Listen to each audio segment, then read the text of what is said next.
வணக்கம், இது உங்களோட அப்பச்சி சமையல். இன்றைக்கி நம்ம என்ன ரெசிபி பார்க்க போகிறோம் அப்படின்னா அவரைக்காய் பொரிச்ச குழம்பு. அதுக்கு தேவையான பொருட்கள் என்னென்னு பார்க்கலாம். அவரைக்காய் 1/4 கிலோ, சின்ன வெங்காயம் 10 பல், இந்த மாதிரி 1-2 கட் பண்ணி வச்சுக்கணும். தக்காளி 2, பூண்டு 2 பல், தாளிப்பதற்கு உளுந்து, கடுகு, ஜீரகம், அரை மூடி தேங்காய் இந்த மாதிரி துருவிட்டு அதோட ஒரு கை ஜீரகம் சேர்த்து நல்லா பால் எடுத்து வச்சுக்கணும். அரை கப் பாசிப்பருப்பை இந்த மாதிரி நல்லா குலைவாக வேக வச்சு எடுத்துக்கோங்க. மஞ்சள் சேர்த்து பாசிப்பருப்பு இந்த மாதிரி நல்லா குலைவாக வெந்திருக்கணும். எடுத்து வச்சுருக்க அவரைக்காயை இந்த மாதிரி சின்ன சின்னமாக பொரியலுக்கு மாதிரி கட் பண்ணி எடுத்துக்கோங்க. சைடில் உள்ள நார்லாம் உரிச்சிட்டு இந்த மாதிரி கட் பண்ணிக்கோங்க. அடுத்து வானலியில் 2 ஸ்பூன் எண்ணெய் ஊற்றிக்கணும். எண்ணெய் நல்லா ஹீட் ஆகிற வரைக்கும் வெயிட் பண்ணுங்கள்.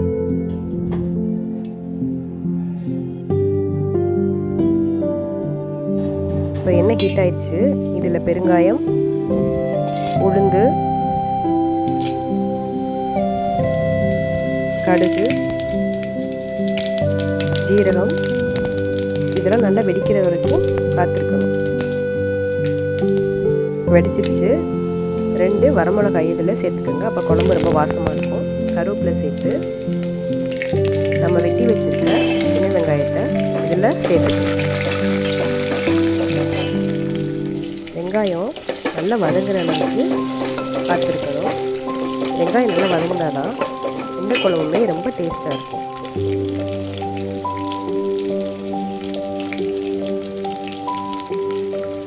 வெங்காயம் வதங்கினதுக்கப்புறம் நம்ம வெட்டி வச்சுருக்க 2 பல் பூண்டை இதில் சேர்த்துடணும்.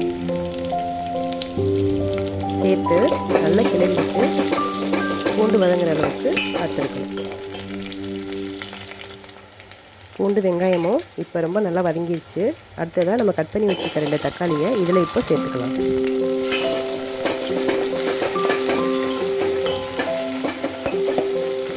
தக்காளி வெங்காயம் 2ஐயும் நல்லா வதக்கி விட்டுறது.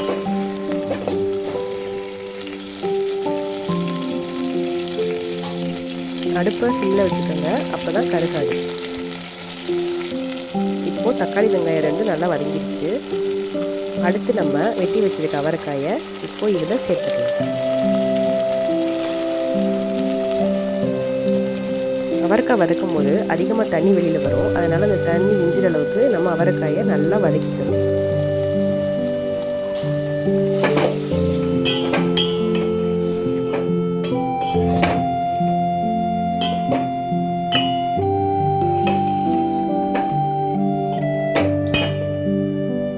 அவரைக்காய் லேசாக வெந்ததுக்கப்புறம் இப்போ இதில் உப்பு சேர்த்துடலாம்.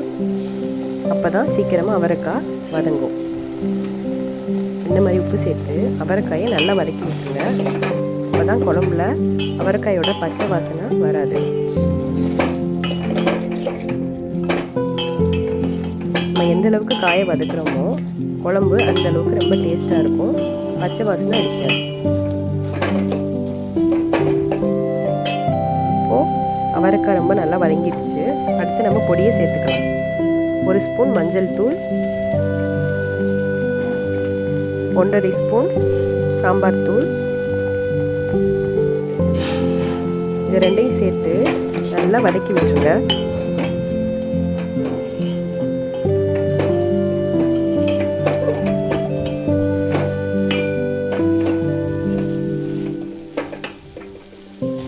பச்சை வாசனை போனதுக்கப்புறம்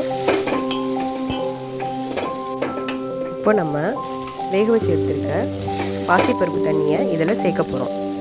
பாசிப்பருப்பு வேக வச்ச தண்ணியை மட்டும் சேர்த்துக்கோங்க. பாசிப்பருப்பை நம்ம கடைசியாக சேர்த்துக்கணும். இந்த தண்ணியிலே நம்ம அவரைக்காயை வேக வைக்கணும்.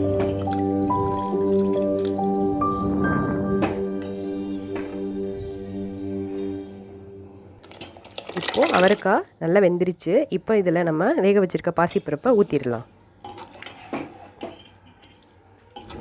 இது ஒரு 5 நிமிஷம் கொதிக்க விடணும். உப்பு சேர்த்து நல்லா கொதிக்க வச்சுக்கோங்க. இப்போ நல்லா கொதிச்சிருச்சு. இதில் நம்ம அரைச்சி வச்சுருக்க தேங்காயை ஊற்றிடலாம். தேங்காய் ஊற்றி ஒரு 2 நிமிஷம் இதை கொதிக்க விட்டுடலாம். இப்போ குழம்பு கொதிச்சிருச்சு. இதில் நம்ம கட் பண்ணி வச்சுருக்க மல்லித்தழை, பெருங்காயத்தூள், இது ரெண்டையும் கடைசியாக சேர்க்கணும். அப்போ தான் குழம்பு ரொம்ப வாசமாக இருக்கும். இப்போ நம்மளோட அவரைக்காய் பொரிச்ச குழம்பு ரெடி ஆயிடுச்சு. இதை ட்ரை பண்ணி பார்த்துட்டு எப்படி இருந்ததுன்னு கமெண்ட்ஸில் சொல்லுங்கள். உங்களுக்கு எங்களோட சேனல் பிடிச்சிருந்துச்சு அப்படின்னா சப்ஸ்கிரைப் பண்ணுங்கள். மறக்காமல் பெல் ஐக்கானை ப்ரெஸ் பண்ணுங்கள். தேங்க்யூ.